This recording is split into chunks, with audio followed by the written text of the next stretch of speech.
faith to faith. I'm moving on. I'm moving on. I'm moving on. Okay. Hi, I'm Kiana.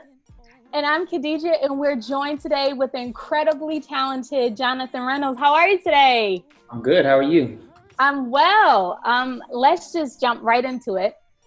After auditioning for Sunday's Best and receiving that no, which you added a T and said, not yet, you stayed persistent. You turned that not yet into a 2-time Grammy nominee, 8 Stellar Awards. God turned that not yet into a now. How does it feel now being the only male judge among such incredible powerhouse singers? It's awesome, and don't even give me too much credit for. I just didn't make it in Sunday, but I didn't make it past the first half. Like I didn't even get nowhere. I didn't even get to meet the judges, and so yeah, it's just incredible, man. A very full circle moment that I won't take for granted. God always has His own plan. And, obviously winning or getting through Sunday Best wasn't a part of it, but judging it is. And so it's an incredible opportunity, to sit there with Erica Campbell. I tell them all the time, Erica, Kelly, and Kirk, it's just a really awesome thing for me. I've only been singing for maybe a third of the time they have. And for me to be in the same sentence with them, it's just really cool. That's awesome. So let's talk about your BET performance. It was amazing. You performed your single People, and a lot of people watched it. It's very inspirational. So you found yourself trending. Let's talk about how did that make you feel? Now I've heard that I've been trending before, but I've never seen it. So this is the first time I actually saw it.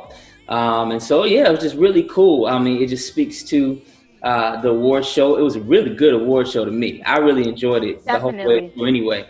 And so it captivated, all of at least Black Twitter. And so it was really cool that they were all watching. And I really appreciate it. It was a song, People, that I really think is very relevant to this time. Now, did I write it knowing about this time? Absolutely not. But God knew what was coming up, and, He had it released in a time where every day it seems like it just grows in relevance. And so sang in the Ryman. We performed it, me and Kane Brown, we performed it in the Ryman Auditorium, which is like the church of country music. It's like their headquarters. So it was really just an honor, all the way around, from taping to watching it on TV to watching people respond to it on Twitter. It was all love. Wow. Yeah. Let's just kind of go back to Sunday's Best. And it was originally filmed in the studio, but due to COVID-19, you had to pretty much switch to kind of like a home-based competition show. Mm-hmm. How did you find that to be, if any, challenges being a judge? I mean, the challenges are you got to deal with a whole bunch of technology. I have a whole mini TV studio, in my office out in LA. And so it was really interesting. It was different, but it worked. I think they pulled it off. And after maybe an episode or two, even the singers started to just settle down and what this was going to be. They had to learn how to create their own energy because they're not going to get it back from the audience. And I had to realize, between me and EC, we were just like, we've done 200 virtual concerts in the past 2 or 3 months. Yeah. So we've had to learn how to make people feel us and how to engage even through the screen. If I've done 200 virtual concerts, I've probably done 1,000 Zoom calls and interviews. And so we have to learn how to engage and talk and do all those things that we rather do maybe face to face, and maybe we rather do it in front of an audience. We have to learn how to do it through a screen with an audience of nobody, just 2D images of other people. Right. So we have to do that. So it makes sense. It's appropriate for these contestants to have to do that, since they're really vying to become one of us, just right. a career performer. And so it's been really just a cool experience. And after a while, they started to lock in. They started to give it to us a little bit. And so I'm ready for y'all to see it. I'm ready to see it too. I've been a fan of Sunday Best for a long time. And I know last season was your first season. Yeah. You did a good job. I mean, you gave some great advice. How does that come off the top of your head? Like, do you practice, or do you just let the spirit lead you? Because the advice was really good. How would you practice? Be in the back. Just like That was different. good. That was really good. I appreciate it.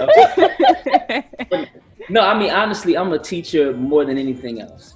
So I've been teaching at Columbia College for about 6 years, and I have always enjoyed that as much or more than singing. And even when I sing, live performances, I feel like I'm probably up there really trying to teach. My mind is really trying to make sure everybody gets it. Sometimes I forget to just actually sing and just have fun, because I really want to make sure everybody in the audience gets what I'm trying to say. So being a teacher has always been my thing. And so it really kind of comes naturally.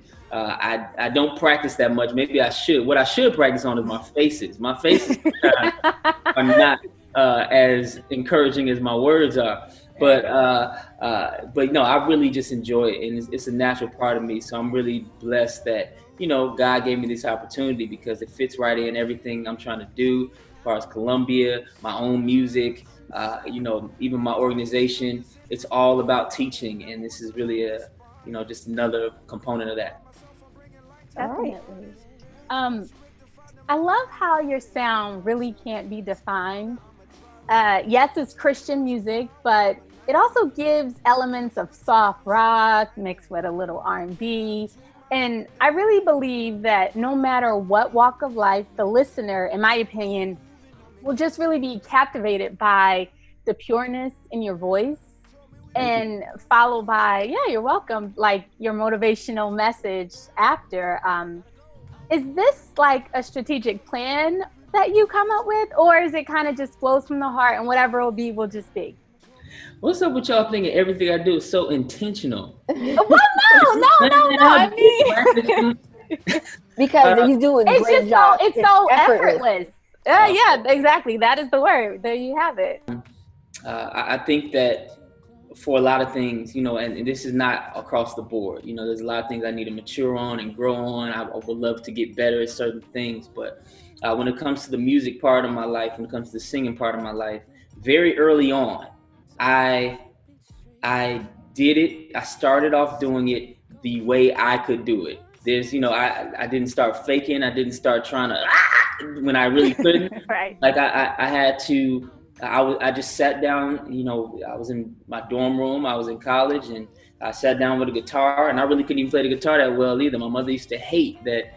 Everybody was listening to me playing the guitar, because I play the piano. I've been playing that since I was 8. She was like, "Why don't you play that? Why don't you lead with that? Why are you taking the guitar out?" But like I'm more than the piano. I don't know. No, honestly, it was just it fit the songs that they were asking me to sing. No Gray and stuff like that. I wrote it on the guitar, so I had to play it live on the guitar. And I just started off being very me. I started off being very me in my own lane, in my own place, and I'm really glad that I started off that way. I didn't start off singing worship music or singing R&B music or singing traditional gospel music. I started off being very Jonathan from the very beginning. And so now, 10 years later, that's what people expect. Actually, they expect not to really know what to expect. They expect that he's going to be him and he's going to do what he's going to do. And that's given me a lot of creative just latitude and just space to kind of just do it the way we feel it.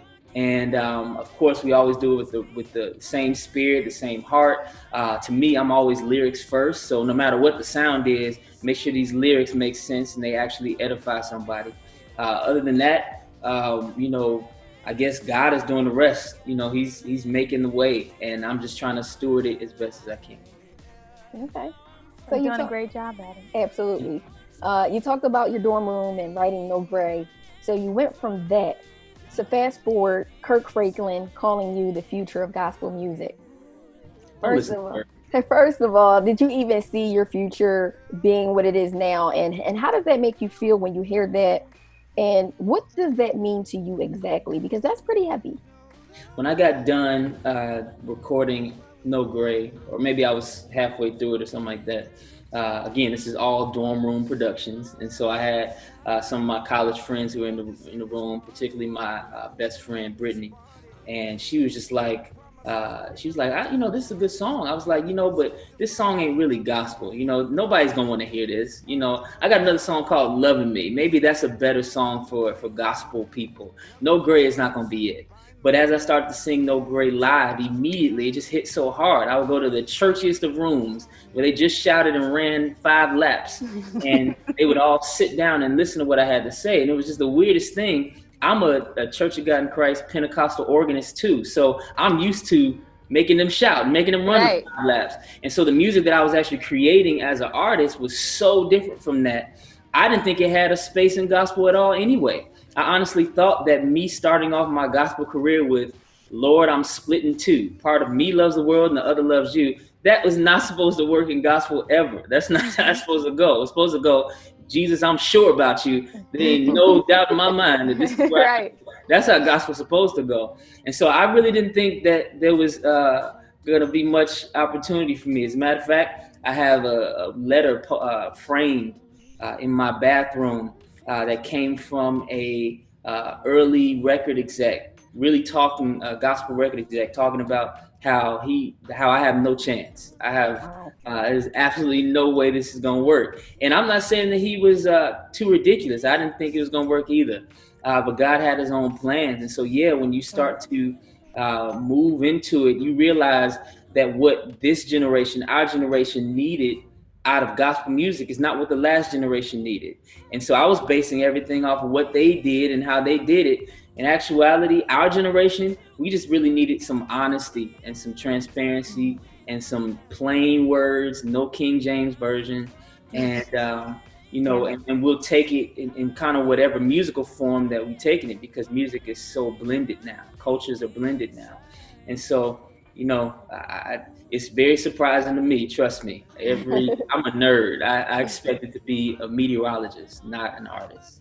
Okay. Wow. And so that's why Kirk Franklin is right. You are the future. You saw something, you felt it, and you put it out there. So he's right. You said don't listen to him, but he's right. Kirk be saying stuff. He just be talking. That's my guy. Good dude. So God is Good, which thanks to the power of social media, really drove your message, his message through you to the world, and people really making us reevaluate our actions and how we treat each other, and how that can have everlasting effects on one another. And towards the end, you just really ask God to just, deliver us all, even yourself. With your recent release of Move On, tell us the message that you're trying to convey to the listeners. Well, Moving On was a very personal song for me. Most of the songs, if not all of them, are pretty personal. But sometimes as I start to write, I got like a little inspiration, maybe a little situation, a little, ex-girlfriend, a little something, like a little troll on Twitter. And I open that up and I create, a full song that kind of gets more general as you go on. But Moving On, that's just for me. That's my song. Y'all can like that. That's cool. If y'all resonate with it, that's cool. But Moving On for me was me turning 30 last September. That was me, kind of relocating a little bit to LA. Now it's kind of become like just me going back and forth between Chicago and LA. It was really me kind of shutting the door on a lot of just old ways of thinking, maybe some old, friendships, and, just some old approaches to life. Basically when I turned 30, I stopped caring so much. Like I stopped worrying about everybody's opinion so much.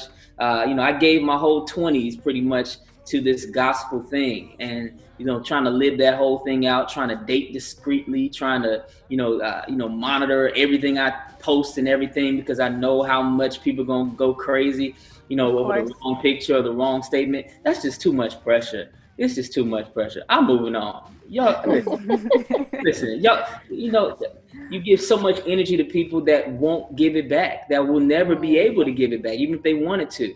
And so I'm learning how to be a little more, I don't want to say selfish, but that's just discerning with my energy. And that goes for the people very close to me and for the people far away. Love that. You want to talk a little bit about Monday Casual? Sure. Monday Casual, we just put together this basically this show, I kind of intended it because I didn't know what was going to happen on Sunday Best. And, you know, we all get scared about reality TV. How are they going to edit it? Did I even really say that? Or are they going to put that thing up?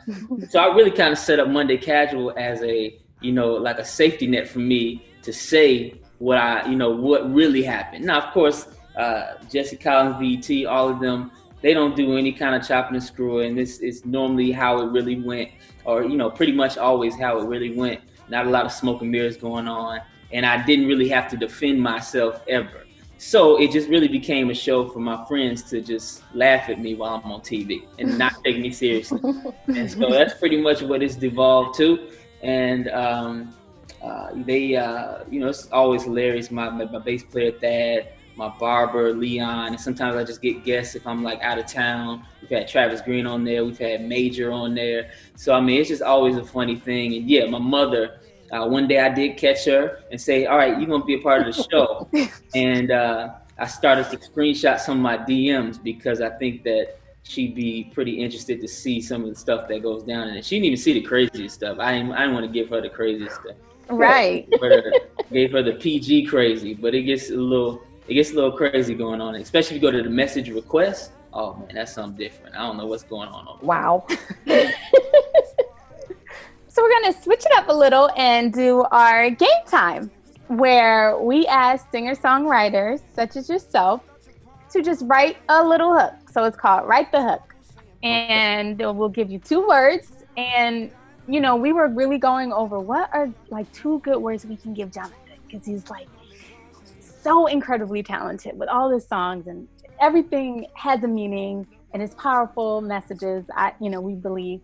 So our words that we had were movement and grace. Oh, that's tough. Movement. That's not a single word. Yes. Movement and grace.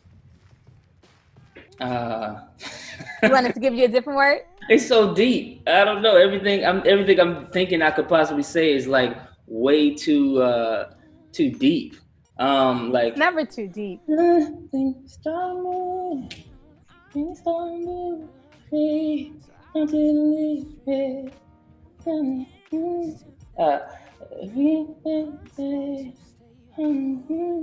don't know. I believe race. All right. I'm trying to think of that third line. What is the third line? We go.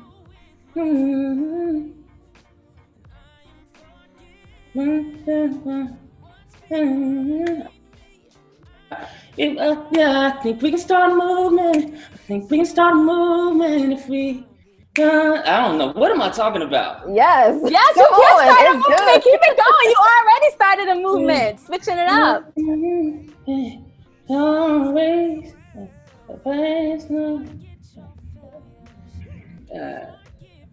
I don't know. I'm gonna make something stupid up. It's not good. Yeah, I think we can start a movement. Yeah, I think we can start a movement. Can you see the seriousness on my face? Yeah, I think we can start a movement. Yeah, I think we can start a movement if we lead with love and extend grace. We can. Hey. I don't know what I'm doing. This is the worst. I love it. Keep going. Talking about you don't know. That was good. Well, you about to start that movement. That's right. Y'all heard it first here on thisisrnb.com. All right. Start a movement. Yeah, you don't have to worry about it. Then you don't have to worry about it. All right. So you wrote 1 book. Do you have any plans to write another book? I don't know. I mean, like it seems like I should be able to before I die, but I don't know. Like it's one of those things where for me, everything has a season. You know, I don't write a whole bunch of songs, in the summer normally, because this is my time normally to do all the big festivals, and you got Essence and all these other things going on, BET Awards normally. In the summertime, I'm thinking about performing. I'm thinking about, all that type of stuff. I don't start writing normally till the fall. And when it comes to like books and stuff like that, that seems to be like a spring thing, so a winter thing, something like that. So I don't know. There's a couple ideas I have. that I would want to kind of flesh out. But books are tough. Like books are, going for, making a 4-minute song and then trying to make a 200-page book. That's a lot. I don't know if I got that much to say all the time, but You do. but yeah, it's cool. I don't know. We'll see. All right. So you've had an incredible journey, and you're such an inspiration to so many people around the world. What do you have on the burner now? What's next for you? Well, we got a lot of cool things coming up later on in the year. I'm working with Martin on some signature guitars, so that'll be cool. And we are working. I'm just kind of starting a label, and got some new music, new artists that we're gonna eventually start to announce and promote. So don't tell nobody. And it's gonna be a lot of cool things. Just keep watching. JonathanMcReynolds.com, Twitter, Instagram, Facebook at John McReynolds. Maybe I'll have another interview with you guys when the shoe drops. Please do. There's been plenty of collaborations with gospel artists and R&B singers, and kind of Kirk Franklin being like one of the pioneers of the cross genres. And we know that you did a song with Tweet, but is there any other R&B artists that you would love to collaborate with? Yeah, I mean, I got a lot of even friends in the space. I've done a song with India too, and he's not R&B, but he's hip hop. I did a song with Common, I'm cool with. I don't know. Me and Tyrese just became friends about 4 months ago, and a whole bunch of other folks. But I would say for me, I would enjoy. She's such an incredible musician. I would enjoy hanging out with her one day and see if we could do something. And Anderson .Paak too, man. He's cool. Okay. Yeah. I love the musicians, man. He's a genius. Sure. Just tell the listeners about Elihu Nation. Yeah, Elihu Nation is this organization I started in 2016. It's all about wisdom. It's all about making sure that, again, that's me being a little teacher, do it again. It's all about spreading wisdom, making sure that our generation, we got excitement, we got enthusiasm, we have worship, we love to cry and run and stuff like that. But make sure that when we leave church, we are operating in some godly wisdom. So we do events. I did a life room talk with Tasha Cobbs on depression, and I did a life room talk with an apologist, so we could just talk about why we believe what we believe. Like, is there proof or whatever?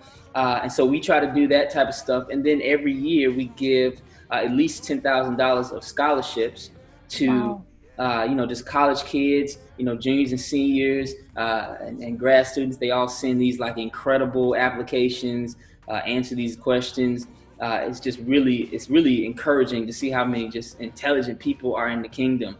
And so we pick a couple of them, we give them a scholarship, and it's just been an amazing thing. We even had a little thing over quarantine where we did like a question of the day, and we gave $300 or something like that to everybody that won a question of the day. Oh, nice. So, wow. fun stuff. It's all about making sure that we keep our minds engaged. Okay. You're doing so many things at such a young age. You have a real bright future ahead of you. And before we go, we would love it if you would sing one of your all-time favorite songs. One of my all-time favorite songs.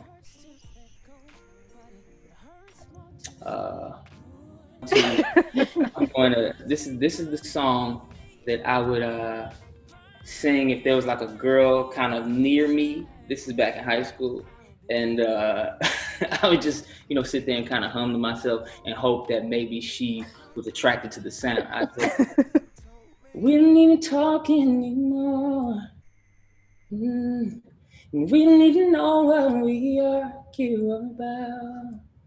Don't even say I love you no more. And saying how we feel is no longer allowed. Why do we hurt each other? Why do we push love away? Just don't wait till the water runs dry. We might watch our whole lives pass us by. Just don't wait till the water runs just try. Make the biggest mistake away. Don't do it, baby. It was never that hot, but yeah. I mean, you could definitely do a collaboration with Boyz II Men. I mean, come on, it was beautiful. Too, That was beautiful. Thank you, Jonathan, for joining us, and we look forward to watching you on season 10 of Sunday's Best, which airs this Sunday, July 5th. Make sure everyone, guys, seriously, go and stream right now Jonathan's latest EP. Tell them. I'm telling you, it is something for the people. Written, just I really don't have any more words to say about it. It's just an incredible work of art, and I just can't wait to see what you have in the future. Before you go, tell people where they can find you. Yeah, definitely. Yep, JonathanMcReynolds.com. I just started a Patreon as well, just for the extra super duper fans. We got a lot of extra cool content on there as well. Twitter, Facebook, Instagram at JON McReynolds, McReynolds. Awesome. Thank you so much. Yeah. Told me we moving up in God's